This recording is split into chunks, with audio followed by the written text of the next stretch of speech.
Cha-cha. Now it's time to get funky. To the right now. Hi, I'm Anya. I also known as Anastazja, which is my full name. I am half Polish and half black. I was born and raised in the suburbs of Chicago, and then I moved here to USC to study media arts, and I dropped sports and all of that. So yeah, that's basically a good quick roundup.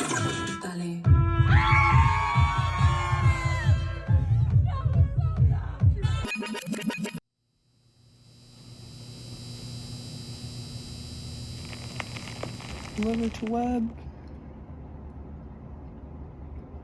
290. Ooh. Oh, second Ooh. thoughts. Oh. Okay, fuck it. Yay. Ooh. Yay! Boom, you see that? Alright.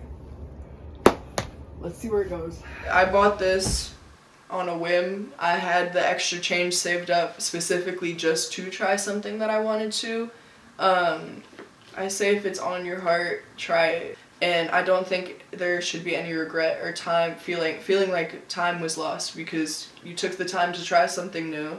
You didn't like it. It directs you another way. Now you know what you don't like, or you really like it, and like me, you started here going for film, and now I have an entire DJ career, which I did not expect. If my parents saw what was going on, because they don't live here, I'm across the country by myself. If they saw what was going on, I think they would appreciate it. I know that they have been wanting to try to come out to see a set. It's hard to explain to my parents, like, I think that's with anyone, like when you're telling them, I'm playing music, I'm getting paid, this is what I'm doing for work. Your parents are gonna be like, what do you mean you're surviving off of like playing in a club? I've slowly been able to establish a more comfortable routine to where I do feel confident telling my parents, like, I'm a DJ, and it's working. Like, yeah. Bills are paid, we're good. So there have been a lot more women in the scene that I've seen, but while I was kind of DJing, while I was doing underground, I was the only one I knew. Like, I would get kicked off the stage, security would have issues, people were like, what are you doing up here? I'm like, what are you doing up here? I'm the DJ. You do have to kind of set a boundary for yourself. You do have to earn respect, which is something that sucks, but I feel like slowly it's changing. And I realize that if I want to attract the right crowd, if I want to bring in good energy around me, I have to give myself, like my true self. And when I started to do that as well and started to reach out to people that I really appreciated in the music industry, I kind of brought in the same energy. And now I'm surrounded by good people.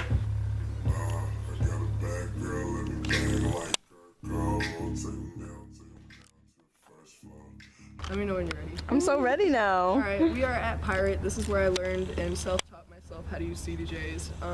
It's kind of like a open book self-serve studio, and yeah, let's get there. Let's get it. That studio space kind of became home. Studio 25 is our known room because that's where I would practice all the time. And then I brought my friend who's in my DJ collective, Ernie, on, and it was just us two in there. And then he invited his friend Irving, and I invited my friend Mac. Oh my God. I actually think the first time that I went, I didn't know what the fuck I was doing, and I thought it was a lot more simple, and I was with my friends, and the look on everyone's face of concern was just present.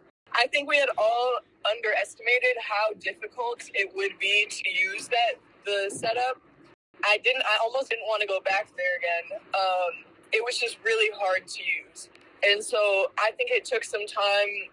I just forced myself to try it, and eventually I ended up getting more and more practice. The studio early on, before they started raising prices, was somewhere that I would for sure go for my own mental sake. I remember I was going through a breakup, my first thought was like, I'm gonna go to the studio for 3 hours and forget about it. And I did.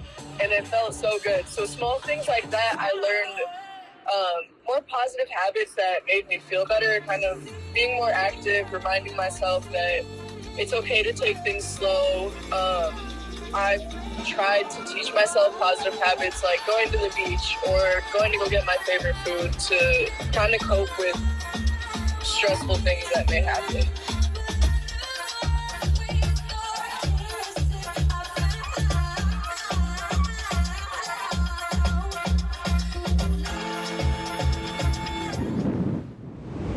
I feel like it's just human nature to enjoy nature.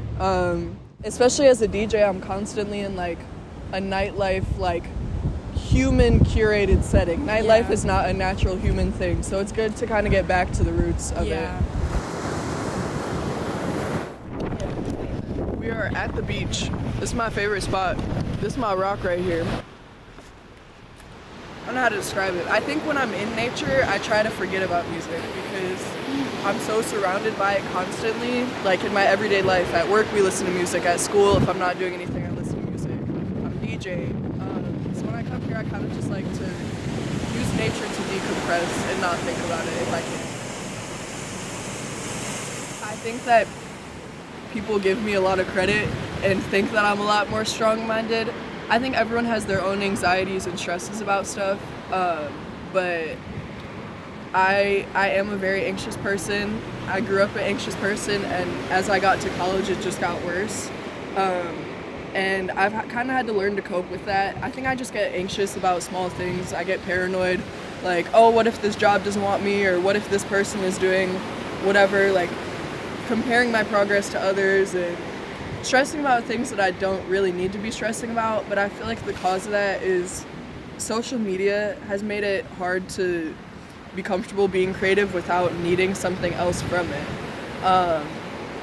When I first started DJing, it was really just for the music, but now that I do have a platform and a following that comes with it, it's pressure to get a mix out and when's your next set and oh, you haven't DJ'd in a while, what's going on? Like, is someone replacing your spot or is someone stealing what your flow? It's a lot of stuff that goes into it that you can overthink, because as a creative person, your work is you, and if it doesn't seem to be doing well in the real world, it can kind of stress you out, but you kind of have to detach yourself from it.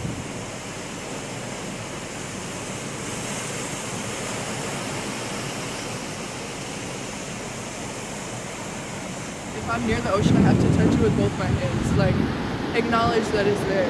The ocean is a living being and controls this whole earth, so never underestimate it.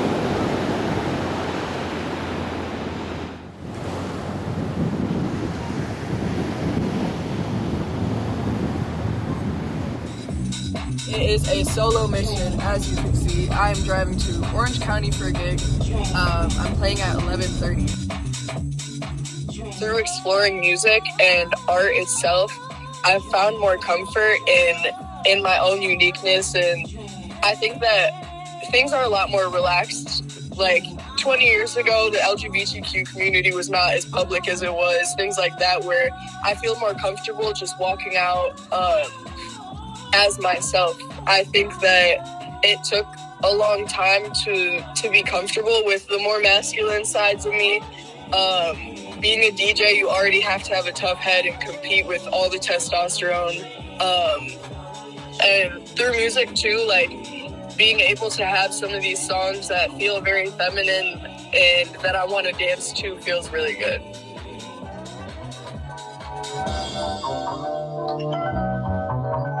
We'll close it out. Okay, perfect. I'm recording, so yeah, I'm ready whenever you are. She has a way of making sure that everyone has fun because she genuinely cares about everyone having fun. And I think that's what sets her apart from literally everyone else. When I'm at Anya's sets, I feel like every song is so intentional. Anya has a magnetic energy that feels so personal. She knows what she's doing, and she's getting the feedback that she deserves for it, and I can't wait to see. I cannot wait to see where she goes from here.